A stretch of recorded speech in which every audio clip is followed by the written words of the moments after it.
Good morning, नमस्कार दोस्तों। एक साल पहले मैंने एक वीडियो बनाया था मेरे यूट्यूब चैनल में, जहां पर मैंने चांदी के बारे में बात की थी।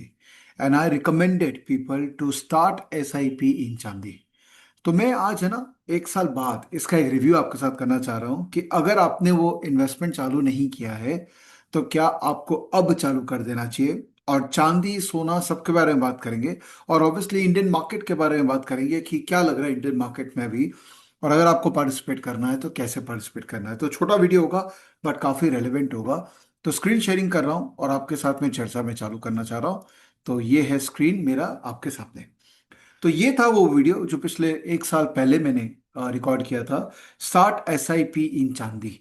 याद रखिए, मैंने ये कहा था चांदी में SIP चालू करिए। क्यों मैंने कहा था, इसका रीजन है। रीजन ये है कि कमोडिटीज जो है ना बहुत वॉलेटाइल होते हैं। और अगर आप एक ही प्राइस पे पूरा कमोडिटी खरीदेंगे तो हो सकता है प्राइस अब नीचे जाएंगे तो आप परेशान हो जाए और आपके हाथ से वो बिक जाए। और चांदी के अंदर में मोटा मोटी यही हुआ। मैंने जब वीडियो रिकॉर्ड किया था एक साल पहले, उसका बेसिस था ये कि सितंबर 2024 के अंदर में चांदी ने यहां पर एक ब्रेकआउट दिया था। ये आपको नजर आ रहा है ना, यहां पे। यहां मैंने कहा था कि अब आप चांदी ले लीजिए बिकॉज यहां से बहुत स्ट्रांग इसका मूवमेंट दिख रहा है। ऊपर गया था लेकिन क्रैश कर गया था, वापस नीचे आ गया था। तो अगर आपने SIP नहीं किया होता तो you would have probably got slightly worried, और आप पोजीशन हो सकता है स्क्वायर अप कर देते, राइट। यहां पर अगर आपने SIP चालू किया, फिर आपने SIP किया, फिर SIP किया, ऊपर जा रहा तो भी आपने SIP का, फिर आप देखिए ये ऊपर गया और एक बड़ा सा क्रैश यहां पर आया। कमोडिटीज के अंदर में इस तरह के मूवमेंट पॉसिबल हैं। तो बोलना बहुत आसान है कि कमोडिटी ले लो, और फ्यूचर्स के अंदर में लेना तो काफी घातक हो सकता है। लेकिन आपने अगर कांस्टेंट SIP किया होता तो ये देखिए यहां पे आज की रेट में आपको बेनिफिट मिला होता। तो जो $32 का चांदी है वो आज की रेट में $40 का हो गया। अब मेरा ये मानना है कि इसमें आप SIP करते जाइए, रुकिएगा मत। बिकॉज चांदी और सोना दोनों एक जबरदस्त तेजी में है। This is total anti dollarization movement happening in the world. और जो प्रोबेबली क्रिप्टो के लिए लोग सोच रहे थे कि वो एक डॉलर का प्रॉक्सी बनेगा, वो क्योंकि इतना शेडी है कि ultimately people are going back to gold as a dollar proxy. Similarly gold के अंदर में भी मैं हमेशा बोलता हूं कि SIP करिए, कभी भी एक भाव में मत लीजिए। और अगर आप लेटेस्ट पोजीशन देखें तो ये इस इंपॉर्टेंट लेवल के ऊपर चला गया है। लेना ही है, अपने को बेचना नहीं है। बिकॉज मेरा पर्सनल टारगेट जो है गोल्ड का है वो है $5,000। यस, मैं थोड़ा सा बोल्ड आपको बोल रहा हूं, बट मुझे लगता है कि ये बोल्ड बोलना सही है। बिकॉज यहां से जो डी डॉलराइजेशन का दौर चालू हुआ है दुनिया भर में, और जो US का डोमिनेंस अब वीक होगा because of the political activities जो US में चल रही हैं, मुझे लगता है कि gold will be beneficiary. But कोई संभावना से मैं चूक नहीं कर सकता हूं कि ये क्रैश भी कर जाए। बट वापस से क्रैश के बाद ये ऊपर जाएगा तो you have to do SIP।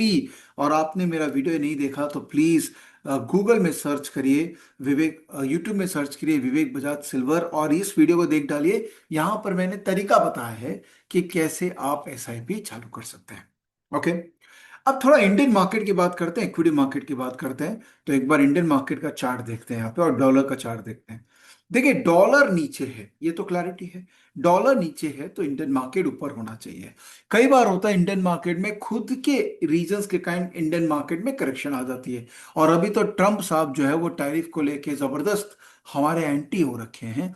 But full credit given to our prime minister, the way he is building an alternate group for himself with Russia, China, etc. ये एक जवाब है US को कि भैया तुम ज्यादा बुली मत करो हमको, ठीक है। हम बहुत ही शांति प्रिय लोग हैं, और ज्यादा बुली करोगे ना तो हम कहीं और चले जाएंगे। तो इसका इम्पैक्ट ये होगा कि इक्विटी मार्केट में जो एक एक बहुत ज्यादा नेगेटिविटी चल रही थी वो नेगेटिविटी बंद हो गई है। ओके। ये जो निफ्टी का 200 डे मूविंग एवरेज है तकरीबन 24,300, मुझे नहीं लगता कि ये बहुत जल्दी में नीचे जाएगा। मार्केट यहीं रहेगा, स्ट्रेंथ रहेगा, और जो स्ट्रॉन्ग स्टॉक है वो लीडरशिप में कंटिन्यू रहेंगे। ओके। तो आप क्वेश्चन ये आता है कि स्ट्रॉन्ग स्टॉक में आप कैसे पार्टिसिपेट करें। देखिए दो तरीका है। या तो आप स्टॉक स्पेसिफिक पार्टिसिपेट करिए, तो उसके लिए मैंने आपको बहुत सारे तरीके बताए हैं, फीपा स्कैन और बहुत सारे तरीके हैं कि आप स्ट्रॉन्ग स्टॉक्स को आरएस के थ्रू पार्टिसिपेट कर सकते हैं, जो कि हम लोग स्टॉकेज क्लब में भी डिस्कस करते हैं। या अगर आपके पास समय नहीं है and you are a passive market participant, तो मेरा एक सजेशन है और आपको पसंद आएगा ये सजेशन, कि आप web.stockage.com जो हमारा प्लेटफॉर्म है वहां जाइए, और हमने यहाँ स्मॉल केसेस लॉन्च कर दिए हैं जो प्योर मोमेंटम ड्रिवन है। हर स्मॉल केस के अंदर में 10 स्टॉक्स हैं मेजरली, और ये 10 स्टॉक हर महीने चेंज होते हैं या इनका वेटेजेस चेंज होता है डिपेंडिंग अपॉन आप क्या चाहते हैं।